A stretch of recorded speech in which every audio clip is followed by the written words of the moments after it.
Students, today's your 8th lecture and last lecture of this chapter. ठीक है बेटा, ये इस चैप्टर का आखिरी लेक्चर है, यानी आखिरी टॉपिक आज मैं करवा रही हूँ इस चैप्टर का, और ये लेक्चर नंबर 8 है. ठीक है, और आज का जो टॉपिक मैं करने जा रही हूँ, दिस इज़ द आइसोमेरिज्म.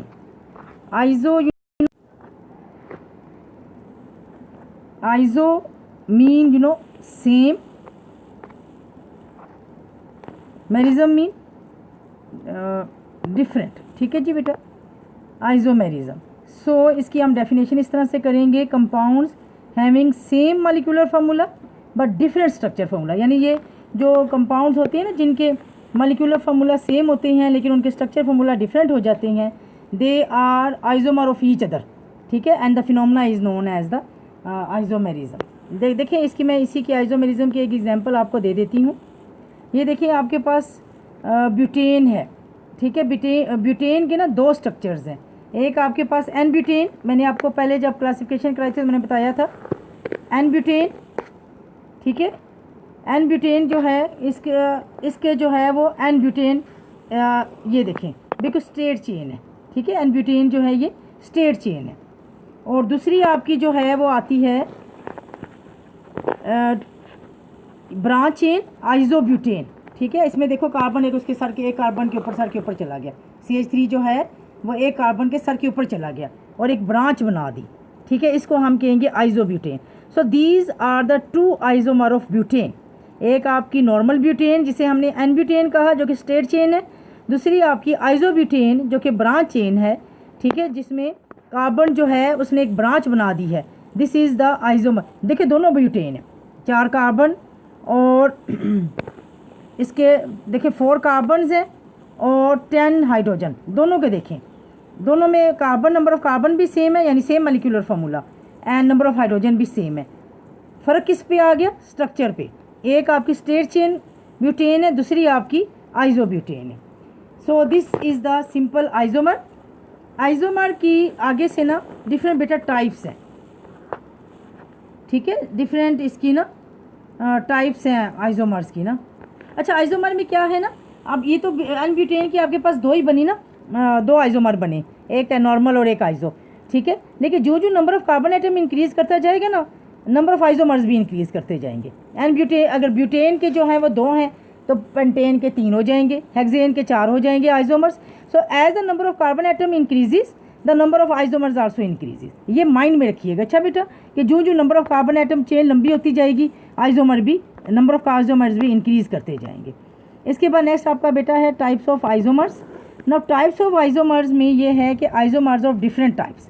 जो 2 इनकी मेन टाइप्स हैं ना आइसोमर्स की, these are the structure isomer and geometrical isomers. 2 इनकी टाइप्स हैं कि स्ट्रक्चर आइसोमर्स एंड दूसरी है ज्योमेट्रिकल आइसोमर. स्ट्रक्चर आइसोमर्स की आगे बहुत सी टाइप्स हैं. इससे पहले मैं आपको थोड़ी सी ज्योमेट्रिकल आइसोमर्स की टाइप्स करा देती हूँ. इसमें सिस ट्रांस, इसको ना ज्योमेट्रिकल आइसोमर्स का दूसरा नाम जो है ना वो सिस ट्रांस है. सिस इस ज्योमेट्रिकल आइसोमर को ना हम सिस ट्रांस आइसोमर्स कहते हैं. ठीक है बेटा, सिस ट्रांस आइसोमर्स दूसरा नाम है इसका. ठीक है, तो हम इसको ज्योमेट्रिकल भी कहते हैं. अब आते हैं हम स्ट्रक्चर आइसोमर्स की तरफ. स्ट्रक्चर आइसोमर जो होते हैं, they are different in structure but same in arrangement of the atoms. ठीक है, इसमें आपके पास आती है सबसे चेन आइसोमर. फिर आपकी दूसरी टाइप आती है chain isomer, position isomers, metamerism, tautomerism and functional group isomers. ठीक है, चेन आइसोमर्स में आपके पास जो है वो क्या है, it is due to the nature of the chain of the. ठीक है, जैसे अभी हमने किया है ये आपका, मैंने अभी आपको एन ब्यूटेन का बताया था. ठीक है, इस तरह से ना एन ब्यूटेन का. अब यहाँ पे ना आपके पास देखो, इसके पास देखो आपके पास ये है पेंटेन. पेंटेन में आपके पास देखो आपके पास आती है ये N pentane, CH3 CH2 CH2 CH2 CH3, 5 carbon atoms हैं. ठीक है, 12 हाइड्रोजन एटम्स हैं एन पेंटेन में. ठीक है, दूसरी आपके पास आई, उसमें आपके पास दूसरी है आइसोपेंटेन. ये देखिए बेटा आइसोपेंटेन में इसमें क्या हुआ, उसमें देखा CH3 CH2 CH2 CH2 CH2 CH3 सीधी लाइन थी। इसमें क्या हुआ, एक कार्बन जो है इसने ब्रांच बना ली, दूसरे कार्बन जो नंबर 2 पे जो कार्बन था ना CH था, इसके साथ CH3 ने एक ब्रांच बना ली। ये आपकी आइसोपेंटेन है। अब मैंने आपको भी बताया था कि as the number of carbon atom increases the number of isomers also increases. Butane के अगर 2 आइसोमर्स थे तो पेंटेन के 3 आइसोमर्स हैं। तीसरा आइसोमर जो है ये आपका है एन पेंटेन। ये देखिए बेटा N pentane, neopentane, sorry neopentane. Neopentane में मैंने पहले भी शायद आपको बताया कि एक कार्बन को चारों जो है CH3 घेर के रखे हुए हैं। ठीक है, एक कार्बन को देखो चारों CH3 को घेर लिया हुआ है। This is your neopentane. बेटा ये स्ट्रक्चर जो है बहुत इंपॉर्टेंट है, ये एग्जाम में आता होता है, draw the structure of neopentane. तो you have to know how to draw the structure of neopentane. Next is your position isomers. Position isomerism. Position isomerism is due to the same functional group लेकिन on at the attach at the different carbon atoms. ये देखें ये chlorine chloro, ये आपके पास 1 chloro butane है, propane 1 chloro propane है। 1 chloro propane में देखें आपके पास जो है कार्बन जो क्लोरीन है it is attach with the carbon number 1। What is chlorine? Chlorine क्यों अटैच हुई आपको पता है इसका क्या है? Chlorine is halogen you know, और फंक्शनल ग्रुप है। ये फंक्शनल ग्रुप कल मैंने परसों आपका लेक्चर जो था मेरे साथ उसमें मैंने आपको बताया था functional group whenever attach with the organic compound will change their physical and chemical properties. So chlorine is a functional group which is from halides. Halides का फंक्शनल ग्रुप मैंने आपको बताया था ना, जिसमें क्लोराइड ब्रोमाइड आयोडाइड। जो chloride है this is the functional group जो कि अटैच हुआ है कार्बन नंबर 1 के साथ इन 1 क्लोरोप्रोपेन। ठीक है, इसका दूसरे में जाके देखें तो यही फंक्शनल ग्रुप अटैच हुआ है आपका, देखें कार्बन नंबर 2 के साथ। ठीक है, इसमें कार्बन नंबर 2 के साथ है जिसको हम कहते हैं 2 क्लोरोप्रोपेन। तो this is known as the functional position isomers. ठीक है, नीचे आ जाए आप देखें एक और 1 ब्यूटेन, अब ये डबल बॉन्ड पे, अब ये आपका डबल बॉन्ड है। इधर डबल बॉन्ड जो है सिंगल कार्बन के साथ, पहले कार्बन के साथ अटैच है, हम इसे कहेंगे 1 ब्यूटीन। ठीक है, दूसरी तरफ आते हैं तो आपके पास 2 ब्यूटीन है कि यहाँ पे जो डबल बॉन्ड है वो दूसरे कार्बन के साथ अटैच है, तो इसको हम 2 ब्यूटीन, यानी पोजीशंस जो हैं वो डबल बॉन्ड की चेंज हो गई हैं। This is also a position isomers. ठीक है, आइसोमेरिज्म कि डबल बॉन्ड की पोजीशन जो है वो चेंज हुई है। पहले वाले में पहले कार्बन के साथ है, दूसरे वाले में जो है वो दूसरे कार्बन के साथ है। नेक्स्ट बेटा थर्ड आपका 1 है functional group isomerism. Functional group isomerism मैंने आपको पहले बताया था, हमारे पास डिफरेंट फंक्शनल ग्रुप है, alcoholic, ether, carboxylic acid, aldehyde, ketones, है ना। तो उनमें क्या होता है कि they have same molecular formula but different, they are different in their functional group. अब ये देखेंगे आपके पास पहला वाला है डाई इथाइल ईथर। ये देखें ये आपके पास है डाई इथाइल ईथर, ये एथेरिक फंक्शनल ग्रुप है। 2 इथाइल ग्रुप लगे हुए हैं इसके आजू बाजू, इसको हम कहेंगे डाई इथाइल ईथर। आगे इसमें नेक्स्ट वाले में देखें तो इथाइल अल्कोहल। इथाइल अल्कोहल इसमें जो फंक्शनल ग्रुप है वो अल्कोहलिक है। देखें नंबर ऑफ कार्बन आइटम जो हैं वो 2 हैं, नंबर ऑफ हाइड्रोजन आइटम 6 हैं, नंबर ऑफ ऑक्सीजन आइटम 1 है, लेकिन फंक्शनल ग्रुप एक में ईथर और दूसरे में अल्कोहल है। This is known as the functional group isomers. ठीक है, ये एक दूसरे के फंक्शनल ग्रुप आइसोमेरिज्म्स हैं। आगे आपका नेक्स्ट 1 आता है आपका metamerism. Metamerism is also the type of chain isomerism. Metamerism में क्या होता है? It is the unequal distribution of carbon atoms in carbon atoms on the both sides of the functional group. आप देखो आपके बहुत सारे फंक्शनल ग्रुप ऐसे भी हैं जिनमें सेंटर में फंक्शनल ग्रुप आता है और उसके दोनों साइड पे जो हैं वो उसके बाजू बने हुए होते हैं डिफरेंट इसके चेन्स के। ठीक है, इसमें आपके पास देखें ये डाई इथाइल ईथर। ठीक है, डाई इथाइल ईथर के साथ ये देखें उसमें क्या था कि 2 कार्बन 2 तरफ थे, दोनों तरफ 2 कार्बन थे। ये देखें दोनों तरफ 2 कार्बन है, CH3 CH2, फिर दरमियान में हो फिर CH2 CH3 इथाइल और दूसरी तरफ भी इथाइल। इसको हम कहते हैं डाई इथाइल ईथर। ठीक है। अब दूसरी तरफ आए, दूसरे वाले में देखें, इसमें एक तरफ जो है वो CH3 है, फिर O है, फिर CH2, CH2 और CH3, यानी यहाँ पे 3 कार्बन। इसको हम कहते हैं मिथाइल एन प्रोपाइल ईथर।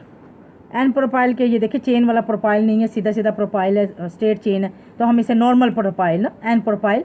अब इसमें देखें एक तरफ अनइक्वल डिस्ट्रीब्यूशन, ये अनइक्वल हो गया ना, एक तरफ 1 कार्बन है, दूसरी तरफ 3 कार्बन है। दिस इज़ योर मेटामेरिज्म, ठीक है। Next is your tautomerism. Tautomerism is due to the shifting of proton from one atom to another atom in the same group, यानी अपना ही मॉलिक्यूल है, अपना ही मॉलिक्यूल में जो एक जगह पे प्रोटॉन को पसंद नहीं आया, थक गया बेचारा, जैसे अभी हम लोग ग्राउंड है एक ही जगह पे बैठ के थक जाते हैं, है ना, फिर बार दिल करता है कि किसी बाहर जाएं, टेरेस पे जाएं, किधर जाएं, इधर घूम फिर आएँ, है ना। इसी तरह से यहाँ पे भी जो हाइड्रोजन है ना, ये भी एक जगह पे बैठा हुआ थक गया, ठीक है। अब इसका दिल चाह रहा है कि ये कार्बोक्सिलिक ग्रुप को छोड़े और अमाइनो के साथ दोस्ती गांठे, ठीक है। अब ये क्या करेगा, ये प्रोटोन यानी हाइड्रोजन जो है प्रोटोन की फॉर्म में इसलिए कि ये अपना एक इलेक्ट्रॉन ऑक्सीजन को दे के पॉजिटिव चार्ज बन के बाहर निकलेगा, ठीक है। इसमें आप देखें NH2 के पास आया तो और इसने देखो NH3 दे दिया, है ना, ये शिफ्टिंग हुई, ये इसकी शिफ्टिंग हुई है कार्बोक्सिलिक एसिड से, देखिए COO अब रह गया ऊपर नेगेटिव चार्ज के साथ, और इधर देखिए NH3 पॉजिटिव हो गया, ठीक है। अब ये प्रोटॉन शिफ्ट हुआ है, so this shifting of proton from one atom to another atom in the same group is known as the tautomerism. अब जो आपके पास ये आयन बना है ना, ये आयन जो आपके पास बना है इसको हम कहते हैं ज्विटर आयन। ये जो नेक्स्ट वाला आयन बना है इसको हम कहते हैं ज्विटर आयन। ये बेटा जिस पे अमोनिया के ऊपर ना NH3 के ऊपर पॉजिटिव चार्ज है, इसको हम ज्विटर आयन कहते हैं। अब आपका ये ज्विटर आयन था, और वो क्या था, अच्छा आपका वो आपका अमाइनो एसिड था, ठीक है। ये जो है ना ये अमाइनो एसिड का है, अच्छा ये वाला जो है ना ये अमाइनो एसिड है, ठीक है। और दूसरे वाला amino acid will change into zwitter ion. Next one से, अच्छा वो ये सारे आपकी जो स्ट्रक्चर आइसोमर थे ना, आइसोमेरिज्म जो था, ये सारी उसकी टाइप्स थी, ठीक है। अब नेक्स्ट वाला नंबर 2, 2 मेन टाइप्स है ना इसकी आइसोमेरिज्म की, एक स्ट्रक्चर आइसोमेरिज्म, एक ज्योमेट्रिक आइसोमेरिज्म। स्ट्रक्चर आइसोमेरिज्म की मैंने आपको सारी टाइप्स करवाई हैं, अब मैं आपको करवाने जा रही हूँ ज्योमेट्रिकल आइसोमेरिज्म। ज्योमेट्रिकल आइसोमेरिज्म को हम ना सिस ट्रांस आइसोमर्स भी कहते हैं, ठीक है। ज्योमेट्रिक आइसोमेरिज्म जो होते हैं ना, इसमें कंपाउंड जो होते हैं ना ये सेम स्ट्रक्चर फार्मूला रखते हैं, लेकिन they are different with respect to the position of the identical group in space. देखिए यहाँ पे स्पेस का नाम आ गया, इसलिए हम इन्हें स्पेशल आइसोमेरिज्म भी कहते हैं, ज्योमेट्रिकल आइसोमेरिज्म को ना। स्पेस में जो है ना जो सेम फंक्शनल ग्रुप हों या सेम जो है एटम्स हों लगे हुए इसके साथ ना। अच्छा एक बात और कि ये जो है ना यूजली डबली बॉन्डिंग कंपाउंड्स में, जो ज्योमेट्रिकल आइसोमेरिज्म है ना, ये डबली बॉन्डिंग कंपाउंड्स यानी अल्कीन्स में ज़्यादातर आपको मिलेंगे, क्योंकि ये रोटेशन होती है ना, बॉन्ड की रोटेशन है, बॉन्ड पूरा रोटेट करता है इसमें ना, तो ये जो रोटेशन है ना ये डबली बॉन्डिंग कंपाउंड्स में होते हैं, which need a lot of energy. और इसके लिए ना ये जो ऊपर पाई बॉन्ड होता है ना, मैंने आपको बताया ना यहाँ पे 2 बॉन्ड होते हैं, नीचे वाला जो बॉन्ड है वो सिग्मा है, ऊपर वाला जो बॉन्ड है ये पाई है। ये वाला जो है ये सिग्मा है, ठीक है, सिग्मा, और ऊपर जो है ये पाई है, ये वाला जो है ये पाई बॉन्ड है, ठीक है। तो सिग्मा बॉन्ड तो तोड़ना बहुत मुश्किल होता है, because it is of low energy bond, it needs a lot of energy to break it. और जो पाई बॉन्ड होता है ना ये थोड़ी इसकी एनर्जी जो है ये बहुत ज़्यादा हाई होती है, ये जो है ना आसानी से टूट जाता है, लेकिन फिर भी इसके लिए एनर्जी हमें चाहिए होती है।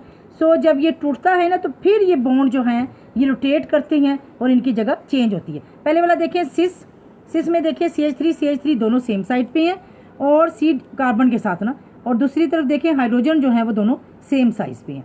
ये आपके पास क्या है, ये सिस आपके पास जो है ना ब्यूटीन 2 ब्यूटीन, ठीक है, सिस 2 ब्यूटीन, इसका नाम क्या होगा, सिस 2 ब्यूटीन। अब दूसरी तरफ देखें ये ट्रांस 2 ब्यूटीन में देखें इसमें क्या है, CH3 ऑपोजिट साइड पे, हाइड्रोजन दोनों ऑपोजिट साइड पे, CH3 दोनों ऑपोजिट साइड पे और हाइड्रोजन दोनों ऑपोजिट साइड पे, ठीक है। सो ये ऑपोजिट साइड पे जब बॉन्ड घूम जाता है इसको हम कहते हैं ट्रांस। अब ये भी आपकी ब्यूटीन है, ठीक है, 2 ब्यूटीन है, लेकिन ये आप ट्रांस 2 ब्यूटीन है, ठीक है। नेक्स्ट वाला आपका देखिए, एक और एग्जांपल इसकी देखें, ज्योमेट्रिकल आइसोमेरिज्म की। इसमें देखिए आपके पास जो होती है ना, इन सिस फॉर्म में सिमिलर मॉलिक्यूल सेम साइड पे होते हैं, ट्रांस फॉर्म में सिमिलर मॉलिक्यूल जो है वो अपोजिट साइड पे होते हैं, double bond, carbon having double bond, ठीक है। ये देखें इसके पास 1 ब्रोमो 2 क्लोरो प्रोपीन। इसमें देखें, अब देखिए सेम आपके इसमें नज़र आ रहा होगा, सेम एटम्स नहीं हैं। एक तरफ पहले में देखो क्लोरीन है, फिर ब्रोमीन है, फिर हाइड्रोजन है, फिर CH3 है, ठीक है, लेकिन हेलोजन तो है ना। ब्रोमीन और क्लोरीन सेम साइड पे लगे हुए हैं, तो ये सिस हो गया। इसमें ब्रोमीन और क्लोरीन ऑपोजिट साइड पे हो गए हैं, तो ये आपका ट्रांस हो गया, क्योंकि ये हेलोजन तो है ना। बेशक ये एक ब्रोमीन एक क्लोरीन है, लेकिन फंक्शनल ग्रुप तो सेम हुआ ना, ठीक है, सेम ग्रुप से ताल्लुक़ रखते हैं, इसलिए ये आपका सिस कहलाएगा, दूसरा आपका जो है वो ट्रांस कहलाएगा। ठीक है बेटा, ये आपका आज चैप्टर ख़त्म हुआ बच्चे, लेक्चर ये ख़त्म है, चैप्टर ये ख़त्म हो गया। ठीक है, अब बच्चे मुझे आपसे फ़ीडबैक चाहिए। फ़ीडबैक अब आपको आपसे मुझे कैसे मिलेगी? आप इस पूरे चैप्टर को पढ़ेंगे, इसमें जो डिफ़िकल्टीज़ होंगी वो आप मेरे से वॉइस मैसेज में या फिर आप जो हैं वो टेक्स्ट फॉर्म में मेरे से डिस्कस करेंगे। मंडे को इंशाल्लाह ताला मैं आपको इसकी एक्सरसाइज करवाऊंगी, लेकिन उसके लिए थोड़ा आपको तैयार होना पड़ेगा। अगर आप चाहें तो संडे को मेरे से आप क्वेश्चनिंग कर सकते हैं, सारी जो है पूछ सकते हैं मेरे से। ठीक है, संडे को मैं आपकी क्लास ले लूँगी, आपसे डिस्कस कर लूँगी, जो आपकी प्रॉब्लम्स होंगी वो मैं आपको, लेकिन इसके लिए ज़रूरी है बच्चे कि आप लोगों ने इसको पढ़ना है और पढ़ के मेरे से, क्योंकि अभी तक मुझे कोई भी फीडबैक नहीं आया, किसी बच्ची ने कुछ नहीं बताया कि लेक्चर उसे कैसा लगा, समझ आया कि नहीं आया, सिवाय एक दो लेक्चर्स के। ठीक है, अब कहाँ पे डिफ़िकल्टी है उसको सॉल्व किया जाए, किसी ने कोई डिस्कस नहीं किया। तो प्लीज़ बेटा, ये जब कॉलेज खुलेंगे ये आपको दोबारा लेक्चर नहीं दिए जाएंगे। ये लेक्चर जो आपके ऑनलाइन हैं बस ऑनलाइन है, जब कॉलेज आपके खुलेंगे तो फिर कॉलेज में जहाँ से हम छोड़ेंगे वहीं से आपका ये सिलेबस शुरू होगा। तो इसलिए जो भी प्रॉब्लम्स हैं, जो भी समझ नहीं आ रहे, वो इसी वक्त आपने हल करने हैं इन्हीं ऑनलाइन लेक्चर्स में। एक्सरसाइज मैं आपको कैसे करवाती हूँ ये मैं आज बैठ के ज़रा सोचूंगी, देखूंगी कि कैसे एक्सरसाइज मैंने आपको करवानी है, कैसे मैंने आपको क्वेश्चन के आंसर्स देने हैं, फिर आपके साथ कैसे हो सकता है कि एक्सरसाइज में आप लोगों से ही डिस्कस कराऊँ। ठीक है, तो आप हर चीज़ के लिए ना बी प्रिपेयर्ड। ठीक है, ओके बेटा, दैट्स ऑल, अल्लाह हाफिज़।